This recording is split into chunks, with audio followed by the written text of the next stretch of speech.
Alrighty, so happy holidays, Merry Christmas. Merry Cheers. Christmas. What do Cheers, you have? Kimbra. What do you have there, Kelly?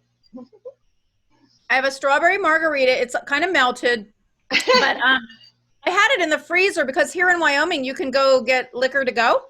And so I Okay. had a really rough day one day, and somebody that I work with brought one to my house, and it comes in this like plastic jug. So Right. anyway, so I saved Well, it. I didn't drink it all at once. So today, cheers, what are everybody. you having? What's yours? Oh, this is eggnog with a little special something something in there. Yeah, I'm not telling you what it is, Okay. Okay. but it just gets the edge off. Okay. But Yay. we are in our Christmas red. It's the holidays, and we just wanted to do a little getting to know you because we've been doing this podcast for a little while now, like 3 or 4 months, right? Yeah. And Yeah. we thought it was about time that you guys got to know a little bit about us, Yeah. right, Kelly? Well, people keep asking. They're finding out a little bit at a time. Even our close friends, don't know everything. So, and True. we're not going to bear everything today, but we will share. Within reason, within Yes. reason. Yes. And I wanted to start off maybe with Kelly first because she's led a very interesting life, and she wants to. We want to get to know about her a little bit. I mean, there's some things I don't even know, right, Kelly? Yeah, probably. Probably. Yeah. I would say that. So I Um, know that you've lived in a lot of places because just from the time that we've known each other, you've moved from California to Wyoming. Well, before that, you were in Ohio for a little bit, right? yeah. I went to see my mother. Right? That's where Yeah. you're from originally. But Uh-huh. tell me all the Uh-huh. places that you lived because I don't even know. Yeah. Well, it's funny with me. I'm not a traveler. I do not like to travel. I know that But about you. But if I want to, so if I want to go somewhere and see what it's like, I just pack everything up and move. Right? No, so Yeah. I did. I grew up in Ohio in a small town called East Liverpool. Then I went to Columbus to go to Ohio State, where I met my fiance, my boyfriend. We got engaged, and then I always wanted to live in warm weather, so we moved to Orlando, Florida, where I was married briefly. Hi, Jim. And Christine, his wife, that I hope he is making her very happy. I tell him now, the woman's always right. So Right? anyway, so my marriage was very brief because we were both very immature. Um, but I had an excuse because I was much younger. But anyway, And he you and I still have are. we have yeah, and I still am younger than he is, but we've talked about all of that, and I loved hearing the words come out of his mouth. You were always right. So Oh. anyway, I got a little bit. He was just trying to be nice. I think. I don't think he meant it, but anyway. So yes. So I was married in Orlando, Florida, and I was a professional cheerleader, which we've talked about on this show for the USFL Renegades. Then I moved to New York City with my dear friend Terry, who we knew each other in Ohio, and had it. If you like our videos, go ahead and click on like and subscribe. We really appreciate it. Thanks. I got my real estate license while I was there, and I also worked at the last Playboy Club of that era. It was the Playboy Empire Club at 48th in Lexington, I think. Wow. So anyway, the unique thing about that time was the girls were bunnies, but the guys were called rabbits. So we had guys. Oh, I didn't know that. So I had a really fun, crazy year in New York City. What else did we do? So the remember Studio 54? I never went, but I've heard about it. Yeah, I didn't either. It was closed by the time we got there, but Steve Rubel, who was one of the owners of the Studio 54, opened Palladium. So we used to hang out the Palladium, the Milk Bar, the China Club. Oh, where else? All the really popular Heartbreak was on Monday nights. So all of the popular nightclubs, I'm sure they're not there anymore, but in the 80s, that those were the places to hang out. So we had a good time there. And then we survived one winter, and winter was coming again. So we decided we didn't want to stay there. So we moved to California, Los Angeles, where I met you, and we've been friends for a very long time.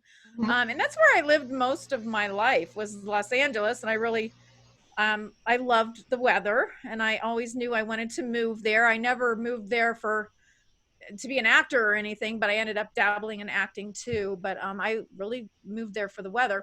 Then things happen. I've also mentioned on our podcast that I got a flu shot and damaged my health. Lost everything, lost my career, lost all my money. So, I just never really got the traction again there. So I thought I'll leave and maybe have it, easier somewhere else. Went to visit my mother in Ohio, came to Wyoming where my sister is, and that's where I am now. So here I am in Wyoming.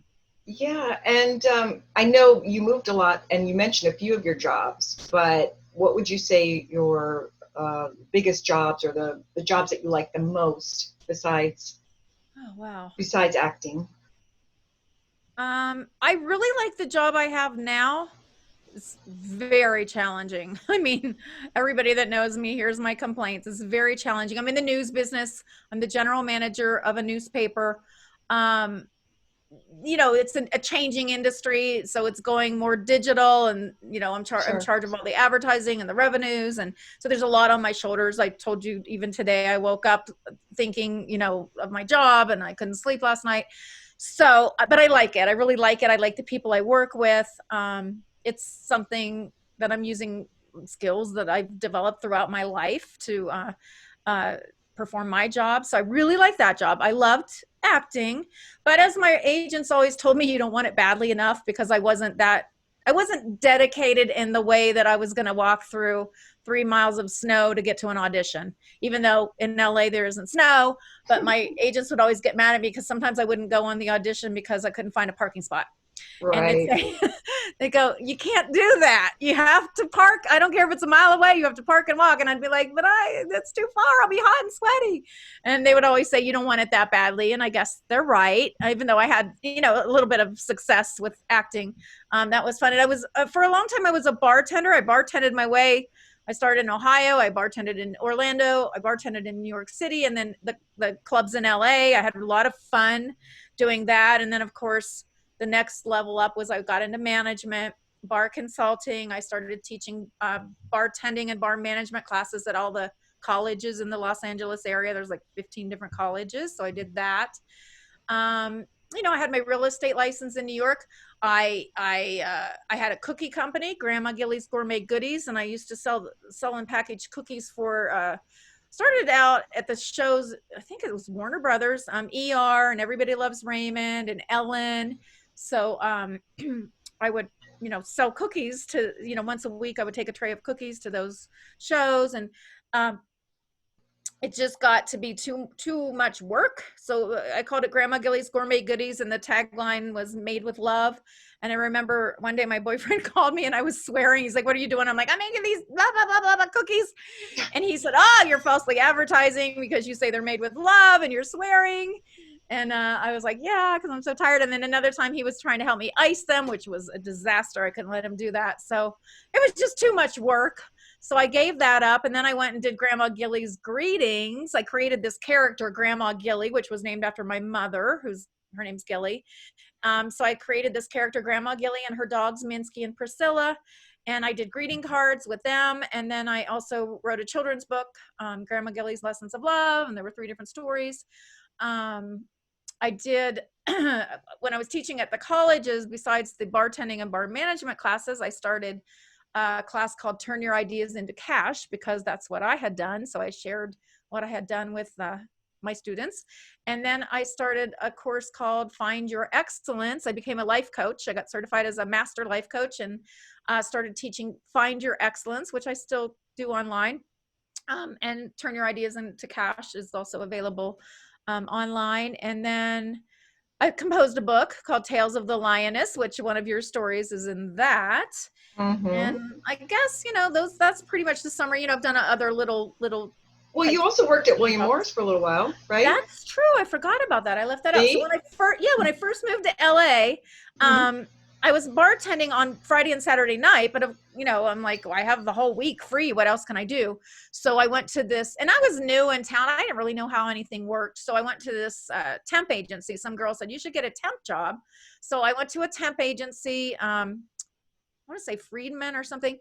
And the next day they said, we've got a place for you in the mailroom at William Morris Agency, which I don't know, it's kind of a notorious thing that everybody starts in the mailroom. And Right. so, yeah, I started out in the mailroom, and then I got a position in the commercial department and worked there for a year. And that was another really fun job. I probably should have stuck with that longer. I think I could have ended up being a manager or talent agent or something. But Yeah, you would have been a good agent because you like to mold people. well, I like to help people, and I'm Right. also kind of fearless. Like I can It's be true. pushy in a polite way. So yeah, possibly that could have been a calling for me, but that ship sailed. So here I am now at the newspaper. Right, So which you love anyway. And we've worked on other projects together too, like the Road to Hollywood was a music, excuse me, which was a music show, it a was a live talent show. talent contest. Yeah, Mm-hmm. yeah, that was fun. We had a lot of fun. We did two of those 2 seasons, right? We had two At winners. least 2 seasons. We did two, right? We Two. did one at the actual The Hollywood Billiards, which is billiards, and now then the Platinum Club, gone which is kind of in Studio City. it's still there, but I believe it's under a Something different else. name or it's closed. Okay. But it's Okay. still there, the actual building. That one was a Yeah. lot of fun. We had a lot of rock Yeah. stars that came that were judges and That's people. right. Who were so Leif Garrett was one of our Well, final Leif Garrett was judges, one of our final and judges, but we Prescott also Niles. Prescott Nels from the Knack. Uh-huh. But in our last show, we had one of the guitar player from Heart. I believe his name's Howard Leese. Mm-hmm. And we had one of the keyboard players from my mom's favorite band, Three Dog Night. Yeah. But he was their last keyboard player. Ira Hershon, the Oscar winner. He was a composer. He one is of a our composer. judges. And he's a he composer. was one of our judges. And we had Tish Tish Sarabola from Daisy Rock Guitars. Yeah. Which are really cool guitars. Yep. And gosh, that was fun. We had Mark Ferrari, the music star and music publisher. Mm-hmm. He was one of our judges. Yeah, and gosh, who else did we have? Oh, and we had Billy DeModa.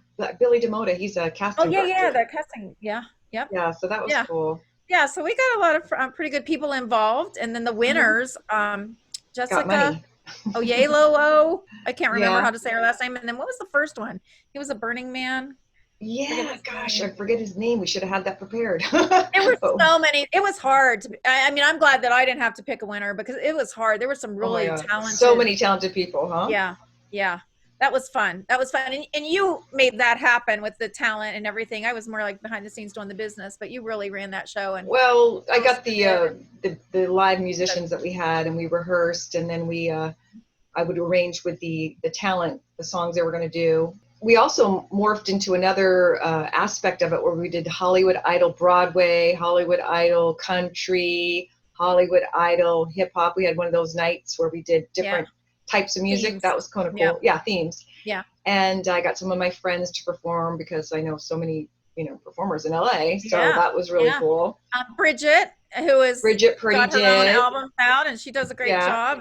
And my friend Kendra Munger came and did some musical theater stuff. Mm-hmm. And we had the musicians that were from the Musicians Institute, I believe. I got them.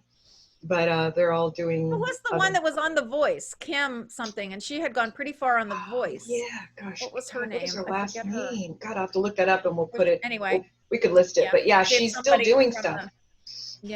From the Voice, and she was amazing too. Anyway, really good talent. That was fun. Oh my God! Yeah, we had our own little, American Idol, but it was a Hollywood Idol. We were a different sort of acoustic version of them. Yep. They're live version. too. They're live and taped, and we didn't have as big of an audience, but we had as enthusiastic of an audience. Yeah, and we would pack the houses, every night. A lot of it was standing room only sometimes, Yeah. And then you helped me with that project, March on Bob Hope. Remember? Oh yeah, that was such a beautiful show. You produced the whole thing. Oh my, I was so proud and proud to be a part of it. I was a small part of it, but yeah, that was really amazing. One of the hardest things I ever did because I was living in LA and I'd have to drive back and forth to Riverside. But you helped me so much with all the flyers and assisting you, and you were in it too. So you were performing and producing. Yeah. And I remember the night; it was just so moving. All the performances, and do you have any video of that?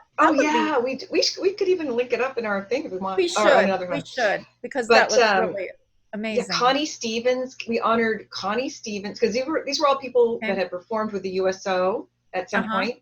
So it was Connie Stevens, Ernest Borgnine, which was his last televised thing that we recorded in his house. Then he passed away shortly afterwards. He's an Academy Award winner, for people who don't know, back in the 40s and 50s, I believe.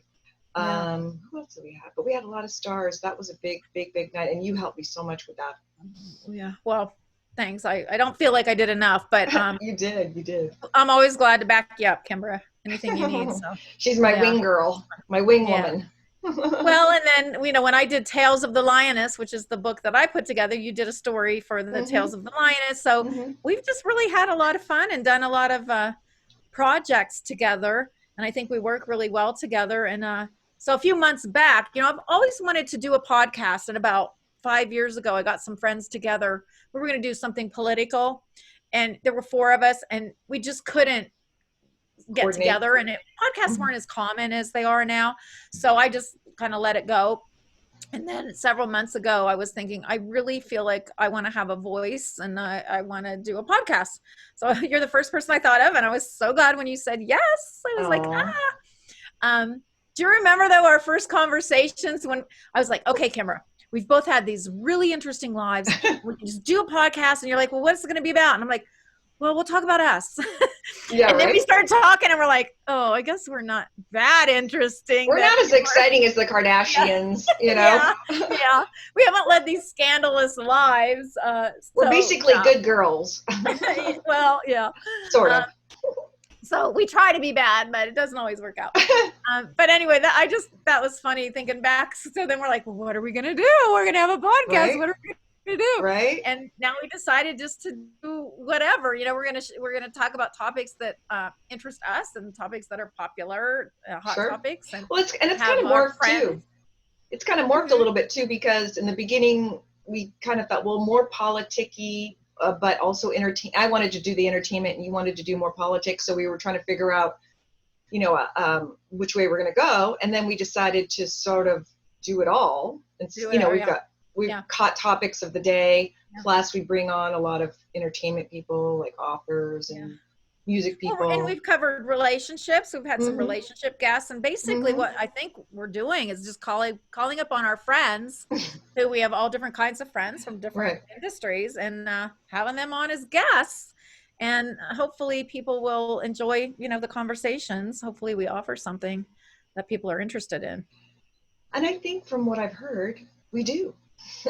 We just got to get, more exposure so that more people know about our channel, and we'll keep growing as we move along, as we move forward. I wanted to ask you though, what's your biggest passion? What's your biggest passion? I think you really like to help people. I know you like to guide people, and I know you like to mentor and teach people, right? So what would you say though about that? I'm almost thinking you hit the nail on the head, because I one of my passions I've always had dogs. So my passions are my dog, on a personal level, self-satisfying. And then, I love people.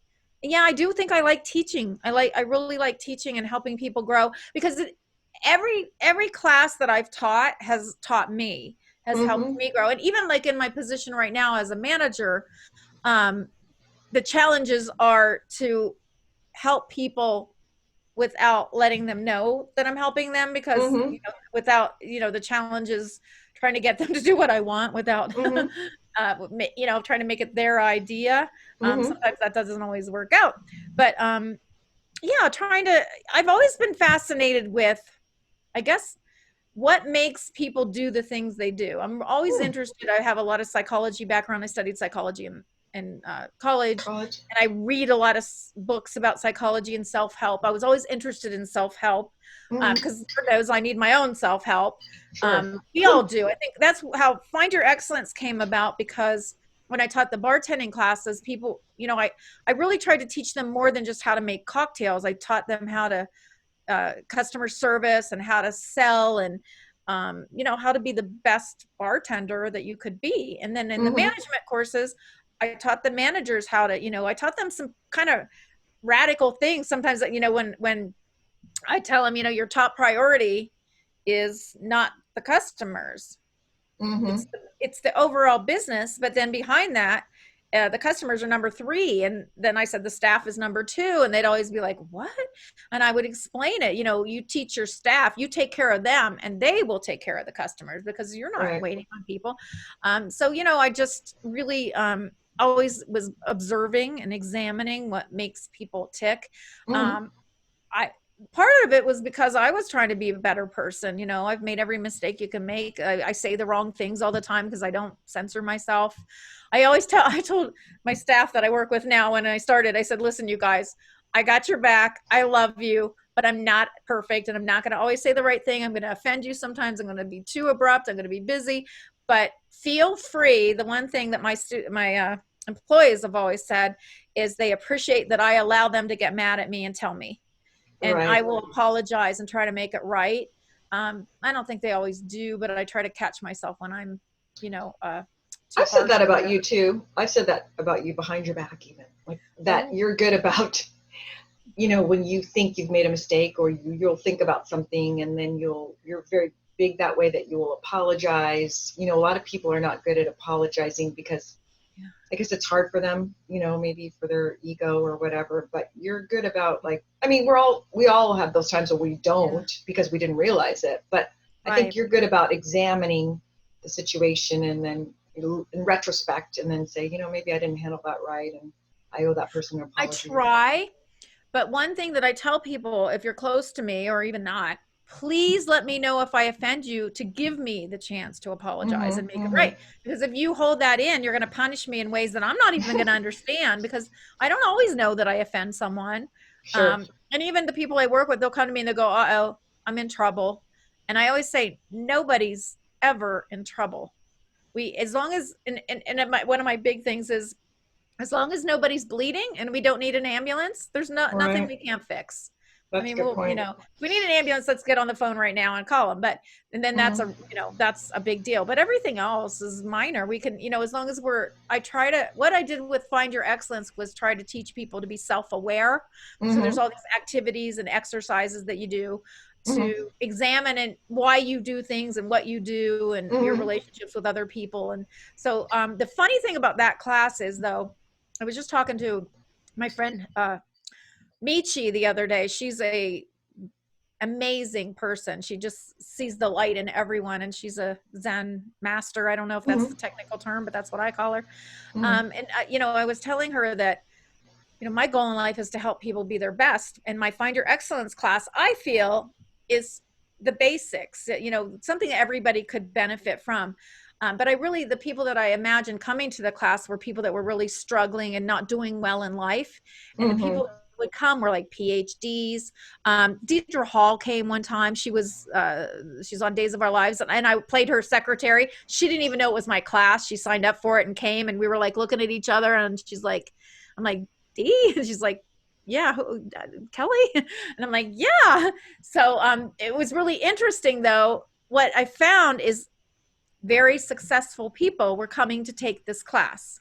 Right. And the lesson that I learned, which was frustrating for me, because those aren't the people that I necessarily feel like need it, Mm-hmm. but that's why they're successful, because they're Mm. always trying to That's better true. themselves and improve themselves. And the people that probably could really benefit, I've given that book out to so many people that probably never looked at it, and they really need it and could Mm-hmm. benefit from it. So that's a frustrating thing for me. That's what Michi and I were talking about last weekend, that it's frustrating for me because I'm not reaching the people that I feel that I really could help. So anyway. Yes. Well, yes, I know that you are passionate about that because for a long time you were pursuing that, find your excellence, Yeah. and doing those courses at the community colleges, Yep. right? Yep. Um, do you have any regrets at all about the time that you lived in Los Angeles? Anything that you wish you would have done or done differently? Oh, about my whole life, I have so many regrets, but a lot of them were not in my power. Like, when I got the flu shot, that's a regret. I wish I wouldn't have gotten it, but how would I know that I'm going to get sick and never, not recover from the flu shot? Mm-hmm. Um, and I had some painful relationships, guys that turned out to be real jerks or losers. And so you regret the pain, but how are you going to know that this person's, as awful as they are or whatever? I regret, I guess My biggest regrets are the times that I've hurt other people that I don't even know about, that maybe I don't even know. True, And yeah. there's guys that I dated that I want to call when from when I was younger and say, I'm really sorry, I was young. And then, like they teach you in AA, right? Not that I've been in yeah, AA, but make I've your heard. amends. Yes, Yeah. make your amends. Well, that's why, when I got really sick after I got the flu shot, I got in touch with my ex-husband. And I thought I was dying. So I got in touch with him. I tracked him down through another friend because we hadn't talked in a long time. And he was so glad to hear from me. And he said, I thought you hated me. And I was like, well, I just, I want to make things right. I said, no. I said, I don't remember the bad, because he was sometimes a jerk. He was just young, again, and immature. But I do feel like he was my match at that time. And I said, I only remember the good, and I'm calling to tell you thank you for being there for me through rough times. And, I'm not going to harbor resentment for the bad things that he did, because in a relationship, when you're breaking up, you do a lot of bad things to each other and say bad things.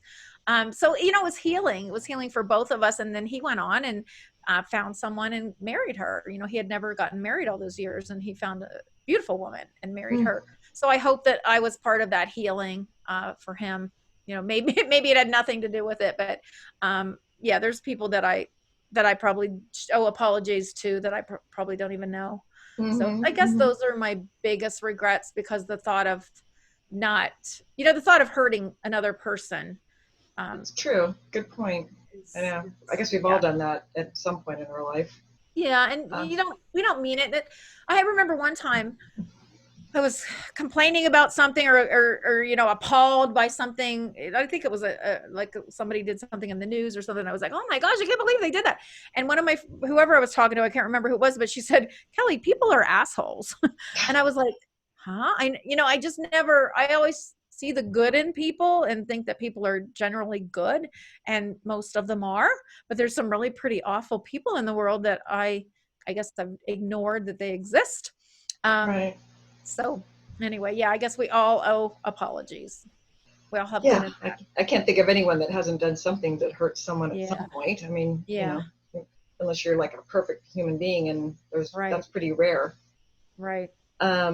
So this sounds kind of corny, but what would you like to be remembered by? Do you have, like, if someone was going to write your life story, what would you like to be remembered by? Well, I'm corny. Yeah, so. I know. So this works. Yeah, there's been a few times I've gone, oh, Kel, that's just so corny, right? I know. You stop me. Sometimes you're like, no. It's just too corny. I'm hip, man. I'm hip. I can't help it. What would I like to be remembered by? Well, I'm pretty outspoken. I want to be remembered as someone who, I don't live to please people. I live to make the world a better place. And even if that means ruffling feathers or making people angry or, calling out people for being just plain old ignorant, because I feel like in my youth growing up, I was taught to be polite and don't say anything against other people, and don't, gossip's harmful. You don't want to gossip, but like, it's okay to point out people's flaws so that we learn from it and help them improve. So I guess I just want to be remembered for being brave enough to speak the truth, and even my own truth, and being human, not being afraid to be human. Because I think when I was really young in my years up to high school and into college, I was always trying to be perfect. I got really good grades, and I was really well behaved. I didn't do anything bad. Now I'm more of the rebel. I was always the obedient, quiet, nice, and people that know me back in school, they're like, what happened to her? I like, the name's the same. The name's the same, but God, this woman is totally different than the woman I remember. Seriously. But I think I always had it in me. I do. Yeah, that's true. I remember being in the second grade. I was just always quiet. I never said anything. I was just quiet. But my little brain was moving and calculating and processing things. Oh, that's funny. And I remember being in the second grade, and there was this girl that her clothes were always too big for her. And, in the second grade, I'm like, okay, she's wearing her older sister's clothes. She's poor, and really in a little town in Ohio, there weren't a lot of wealth disparities. I mean, even the people that were from better homes, it wasn't all, they didn't flaunt at their wealth or anything. Yeah, they're more conservative. Everybody seemed to just be, middle class or the same. Mm-hmm. But this girl stood out to me because it was clear that she wasn't, and she was poor, and she was so sweet, and I'll never forget her. And it bothered me, and it always but I never said anything to anyone. And then there was this boy who was born without arms. He didn't have any arms, and he would kids would make fun of him, and I would never say anything to anyone, but they would, like, he would pick up rocks with his toes and throw them at people because they would make fun of him.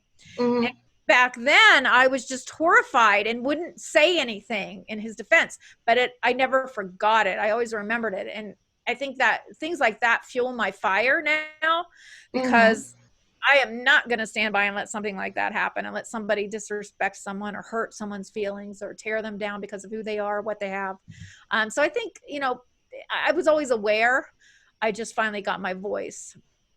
The little mouse that roared, I guess. I was just thinking as you were talking, I said this the other day, and it's true. It's kind of, I would apply this word to your egalitarian, somebody who feels like everybody deserves the same rights and treatment. And I think that's true about you. You're always talking for the underprivileged and people that don't get the same as other people. That's big for you. Well, I don't, it gets confusing. People confuse what I think with, they say you're wanting the same results. You want everybody to have the same things in life. No. I want everybody to have the same opportunity. I want everyone to start out at the same place on the board. I think you're concerned about everybody having the same playing field, right? Starting with the same opportunities. Yeah, starting with the same opportunities. So yeah, my politics is about everyone starting out in the same place. And obviously there are injustices, and not everything's fair, and we don't all have the same skills and talents and abilities, but I feel like we should all have the opportunity to live up to our greatest potential, and that's different for each person. So I don't think that's true. Cookie cutter solution to everything. Right. So, yeah. But you also, you get, you feel a personal affront in a way when you see unfairness. So that's what I mean. Yes. Oh, yes. Yeah. No, yeah. Yes. You know me well, Kimbra. Yeah. I get really upset about, any kind of mistreatment. And, I remember once a long time ago, somebody, I always get purebred dogs because I'm allergic to other dogs. I have to get the Silky or Yorkie Terrier that they're not not allergenic or whatever, because I have terrible allergies. That's why my nose is always all stuffed up here in Wyoming. So, somebody said to me once, well, you should rescue dogs. And I was like, well, I like purebreds. I just do. And at that point, I was where I was in life. I didn't realize. And then my last dog that I had, Haley, I rescued her. And, oh my goodness, the joy that dog, they've all given me so much joy. But I understand, we're ignorant until somebody teaches us.